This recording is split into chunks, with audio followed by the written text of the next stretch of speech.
Hi guys. അപ്പോൾ നേരത്തെ വീഡിയോയിൽ ഞാൻ പറഞ്ഞ പോലെ ഞങ്ങളുടെ വീട്ടിൽ കുറച്ച് പേർ അനധികൃതമായി താമസിക്കുന്നുണ്ട്. അപ്പോൾ ഇന്ന് ഞാൻ അവരെ പറ്റി അവരിവിടെ ചെയ്യുന്ന കുറച്ച് ശല്യങ്ങളെ പറ്റി പറയാനുള്ളത്.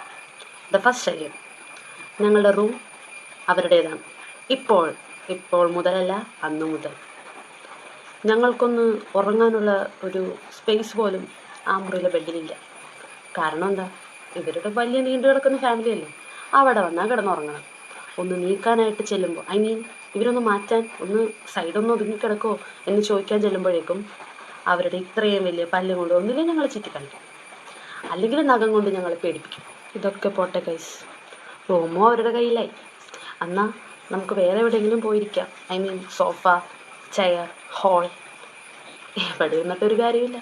ഇവരുടെ മെമ്പേഴ്സ് മാത്രമേ ഇവിടെ ഉള്ളൂ. എല്ലാ സ്ഥലവും നിറഞ്ഞ് കയ്യേറിയിരിക്കല്ലേ. പക്ഷേ ഏറ്റവും വിഷമമുണ്ടാക്കുന്നൊരു കാര്യം എന്താണെന്നറിയാമോ? My mother is the supporter of them. അതിൽ മാത്രമുള്ളൂ എനിക്ക് വിഷമം.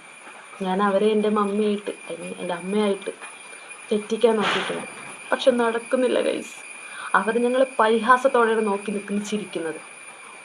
ഇതിനെല്ലാം ഉത്തരവാദി ഒരു ഒറ്റൊരുത്തിയാണ്. അവിടെ നിങ്ങൾക്ക് ഞാൻ അടുത്ത വീഡിയോ പരിചയപ്പെടുത്താം. നിങ്ങളെ പ്രൂഫ് ഞാൻ കാണിച്ചിരിക്കും. എൻ്റെ കയ്യിലുണ്ടാക്കുന്ന പാടുകൾ വരെ ഞാൻ കാണിച്ചിരിക്കും. Okay, by. അപ്പോൾ അടുത്ത വീഡിയോയ്ക്ക് വേണ്ടി ചാനൽ സബ്സ്ക്രൈബ് ചെയ്തിട്ടേക്ക്. Okay, bye by.